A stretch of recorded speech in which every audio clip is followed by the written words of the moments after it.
Hello everybody, it is Badger Wild and we are back with another Space Engineers ship tutorials video. And what we're doing here today is I am showing y'all a concept I talked about in one of my live streams and I have already done a video on, but we're going to go a little more in depth in it and show how it can be implemented into a ship, or show how you can implement it and make it work. Anyway, if you enjoyed this video, be sure to hit the like button.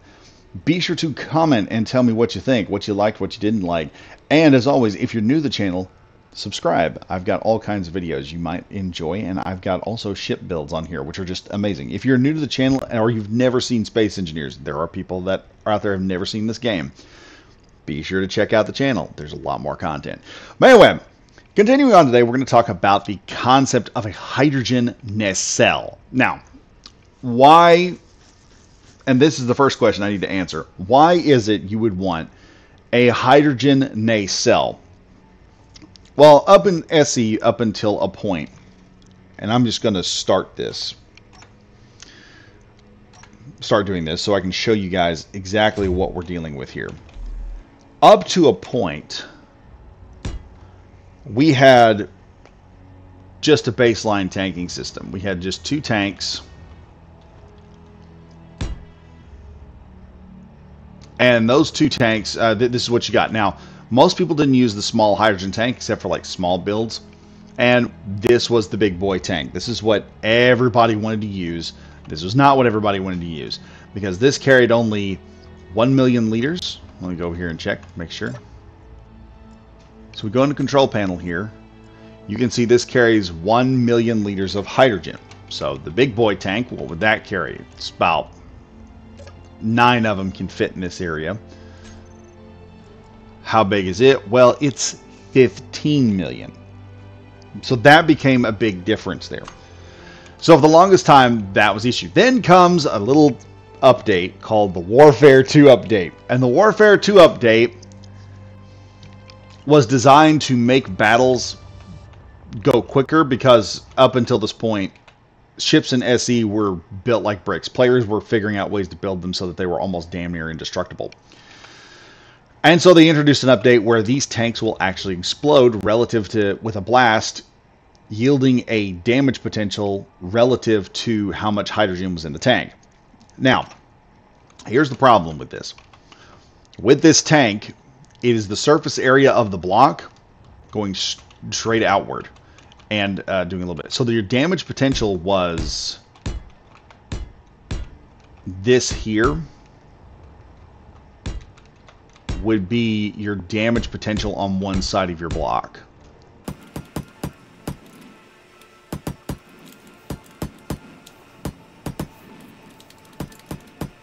And this is through rigorous testing. This is the blast zone. This is everything that can potentially be damaged in this area from this sucker exploding. Not to mention, you can also damage, this stuff will be either completely annihilated or critically damaged, and then you will also suffer damage to stuff on the surface. Every block, one block afterward, that's what will also be damaged. If you do not have something in the way, because there is this thing called crumpling, which happens, or deformation.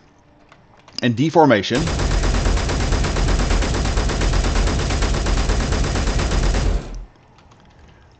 causes these lines to appear. You see how this block is all messed up? As that gets deformed, it begins to push into the other block and will start transferring a percentage of damage. I don't know what the percentage is, but it does transfer. This is from Get Brocked, by the way. Get Brocked has a channel which they do a game, sort of like a tabletop game. Go check it out. But in there, the guys that played the tabletop game quickly figured out that with the new Warfare update, deforming blocks were the last things you wanted to put in here. Now enter in the small hydrogen tank, because my mental self said, you know what, the large hydrogen tank does this, the small hydrogen tank must do this as well. So after a bit of work and learning, the damage radius around this thing is these two blocks and possibly damage in these areas as well. So you're looking at this type of a blast zone. Now, this side area here these will only be damaged right here, like this offset area that's just diagonal from the block. Turns out it'll only be damaged if this area, in other words, the two areas on either side, do not have anything. Somehow the blast expands into this area, and this is the cool part about all this nonsense. You will blow up this. It will damage these blocks. But then if there's not a block here, or you have a deforming block, it will damage this one as well. You put a block that doesn't deform there, this block takes 0 damage. I'll demonstrate that in a minute. So now we have a block, and this is the thing about hydrogen tanks you're going to have to realize when you're building an SE, especially you new players. What you're building, if you're wanting a durable ship, you have to take into account this area right here on these two tanks. You have to realize that there's a certain area that if this tank gets hit, it's going to detonate and it's going to damage systems in your ship. So the big fear is, okay, what do I do? Well, large hydrogen tanks are only going to be good for your utility ships. That'll make them cheaper. This makes warships even more expensive because the solution I got really does up the expense of a warship and ups the time of a warship to make it more efficient. Especially if you're using a nacelle to push this away. Because now you want to take your hydrogen tanks and get them as far away from your... Used to, what we would do is we would just... And this is what we used to do back in SE. We would just stack like our power supply and then stack your jump drive on there and then just run some pipes on the side and you'd be done. Now, if that detonates, that takes out your power. You're then stuck on whatever batteries haven't been hit, and your jump drive is down. So you got to get this as far away, your hydrogen, as far away from your systems as possible. That's where this small hydrogen tank comes into play, because between the two hydrogen detonations, this one is more manageable. So this is what I came up with. And it's a very simple concept. What we're doing is we're taking advantage of, we know where the blast zone's going, and we're creating a detonation point that can be taken advantage of. So what happens here is we've got our hydrogen tank, which will, detonate in those directions. It will damage this, probably destroy it. However, by putting stuff in between here and putting stuff in between here, we're not damaging any other zone. Now, we don't want to put deformation blocks in there because the deformation will branch off and damage this and could cause a secondary explosion, which, dear God, we could lose 2 of those. And the deformation could damage this stuff down here. We don't want to leave it open because the detonation will transfer over. We could have a second detonation, and that could cut off our entire line. Because here's the problem with using small hydrogen tanks.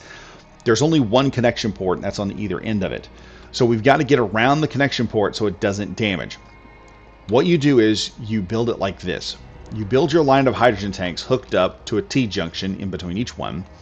And then we hook that up to a secondary auxiliary junction, which goes in here. This is your main transfer line, right here in the middle. That's the main transfer line. This is the storage line. And then each one of these corner blocks that get into this conveyor system right here, these are all connecting in to provide the hydrogen supply. So if one tank goes out, the other tanks are still hooked up to the system in some way or fashion.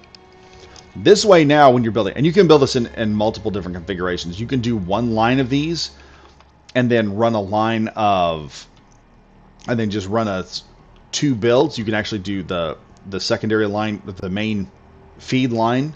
You can put it on the bottom and just run a line of these. You can flip these upside down and have the, let me show you here. You can have the hydrogen tank sticking off and have them running around the system, and then just run your main line in between here so that it runs in between. There's several ways of configuring this. You can do this several different ways depending on the design of your ship. And what this does is, as your ship is being attacked, instead of losing all your hydrogen in one shot, you'll lose 1/15 of your hydrogen if you have the same amount. By the way, this is about half of a hydrogen tank's worth of hydrogen. With 2 nacelles, I have a full hydrogen tank in this in 2 of these nacelles. And we can still attach this to it. It will not have an effect because none of these conveyor blocks are deforming. They will not deform and damage this. Therefore, this can blow up right there, and we have that junction line, the main feed line underneath it. It's just auxiliaries on auxiliaries. Now, how effectively can you put this in? Well, you can still make this look really cool. Because right here, you have the original Enterprise here. We're going to tear this off right here. It looks good. No. Why is it asking if I want to delete something? I didn't ask to delete anything. We're going to slip this over so you can see what's inside this. So you can see inside this nacelle and everything, we've got all this extra stuff. But the main thing, the main propulsion of this is these ion thrusters that are inside. Now, you can also add all these gyros in here. That's not a problem. You have space on the bottom here to add gyros if you want to do it. I haven't done it yet. But I've basically copied this full ion system and put the same junctioning system in the bottom of it with the hydrogen. And there you have it. I even got the lights working for it, which was a pretty interesting thing to figure out. But yeah, you now have the same exact system, and you also have junctioning that goes through it. And we'll just hop in here real quick, and I'll just show you what all is inside this thing, because it's really cool. So we go in, you know, you got to have like the 6. You got to have 6 spaces for the hydrogen engines. Let me scoot on up here. This is going to be a fairly long video. And then we have this going on. You'll see I've got these corridor blocks here. And these are enough to stop the explosion from busting through. Like I said, you just need a non-deforming block. They're kind of like blast panels or baffles to prevent the thing from blowing up. But now you can just walk on through here and you can see you can work on this. This now becomes a hydrogen system that you can also work on when you absolutely need to. So you can blow this up and it will still save itself. So we'll go over right now and I'll show you just how effective this system is without blowing itself up or anything. So just slip on through here, going up. But yeah, you can now have a functioning Star Trek nacelle that runs on hydrogen, or a functioning hydrogen nacelle. So going over here, we have an actual pre-built system which has the same exact build in the corridor. We also have a massive supply of hydrogen going to this thing right now. So this thing is all hydrogened up. It's ready to go. Looking down here, I'm seeing a disconnection notice right here. Let's see what's happening with this. Why is that yellow? Is what I'm trying to figure out. Just a second here. Nope, that's fine. I don't know why it's not showing a connection. Maybe kind of messed up or something. I don't know. By the way, so here's what we're going to do. I'm going to take the audacious task of just shooting this darn thing until it blows up, which is going to be fun.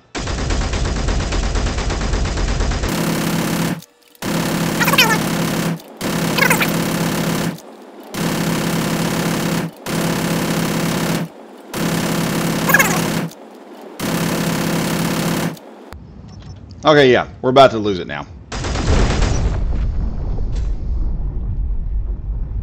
So now, we've had an explosion.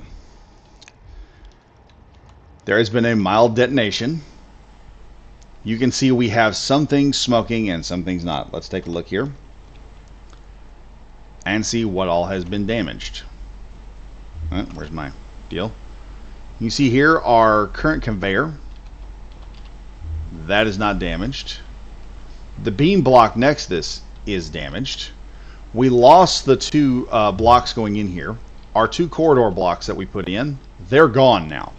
But the small hydrogen tank on the other side is not damaged. Both the conveyors on either side are now non-functional.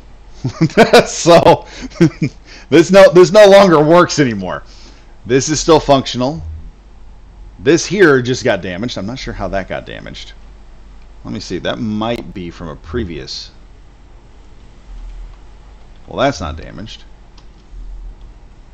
So we had a bit of a damage in the main line. I'm not sure if that was something that when I was testing I didn't repair it properly. But you can see what's happening here. You can see the sudden detonation that we just had.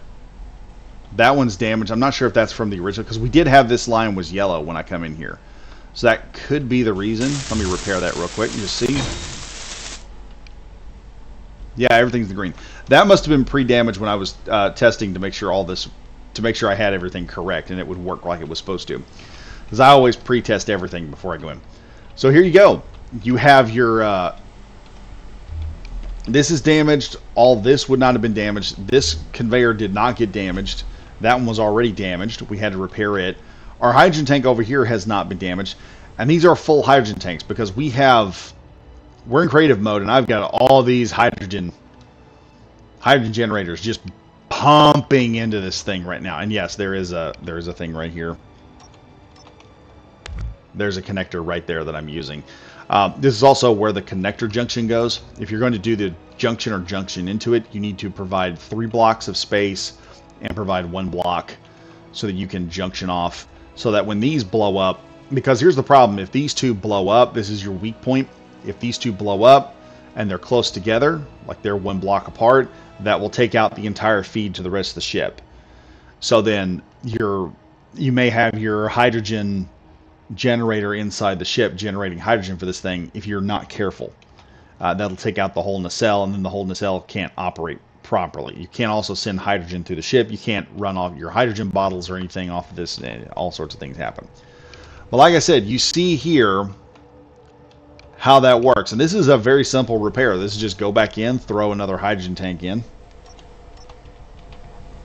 pull out my little tool here, fix up these beam blocks, and fix up that block. And it's like I said, the damage is very minimal. We're talking a couple small steel tubes, some motors, some interior parts, and a steel plate and some construction components, which are not that big. And so this creates a hydrogen system for your warship, and I would say this is your warship design, not a industrial ship. You can still use the big hydrogen tanks. If I were you, I would put some distance, use the girder blocks or whatnot to secure the hydrogen tank so that if it detonates, and it will get hit, when it blows up, it will not blow up the ship and cut it clean in half. So you're going to have to consider reinforcing your ship to a specific instance. But yeah, you can put these just baffled, I guess that's what we'll call it. We'll call it baffled hydrogen tanks, that when they detonate, they will not destroy anything or tear anything up. Also, another thing, if you you can run ion through this. I've done a build on the red ship. If you look, you can see the ion thruster goes in between all these. Doesn't damage anything. And like I said, as long as the system you don't want damaged has at least 1 block between it and the hydrogen tank, it will not transfer and damage it. Now, if you have hydrogen tanks next to each other, it will. You also are going to need stuff in between that doesn't crumple.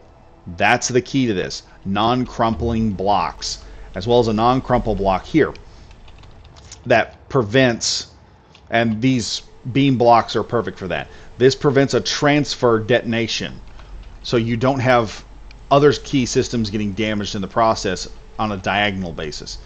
So like I said, a pretty good concept here, I think. I mean, I have thrown a lot into figuring this thing out, and it works very well. So get that money shot right there. Anyway, hope you guys enjoyed this, and you now understand how the hydrogen tanks they can be used. Like I said, I think now the new build meta, at least for military ships, is going to be you should be using a baffle system, because like I said, this doesn't take all your hydrogen out at once. The damage is far easier to mitigate. It's far easier to mitigate the damage off of something like this than it is the larger hydrogen tank. And the large hydrogen tanks, I think, are going to be better off for utility ships like mining vessels and things like that. So if you're going to build a big mining vessel for your team, you probably want to build one with a large hydrogen tank. If you're going to build the USS Enterprise and make it hydrogen based, so you got all the speed in the world you can get, you're probably going to want to use these nacelle systems. Also, before we go, let me explain something. This nacelle that I built is one hydrogen tank worth of hydrogen spaced out. So even if that were to take a hit in certain areas, it would not detonate and damage anything else. So, like I said, very cool concept. Hope you guys enjoyed this video. Hope you like the concept of the baffled hydrogen tanks. And as always, I am Badger Wild saying stay safe, stay frosty. If you're new to the channel, be sure to like, comment, and subscribe. Also, check out the rest of the channel. I got all kinds of cool videos. If you don't know what Space Engineers is, you will quickly figure it out, and I promise you this is going to be one of those bucket list games you're going to want to get into and play. As usual, thank you all for watching, and I'll see y'all in the next video. Goodbye for now.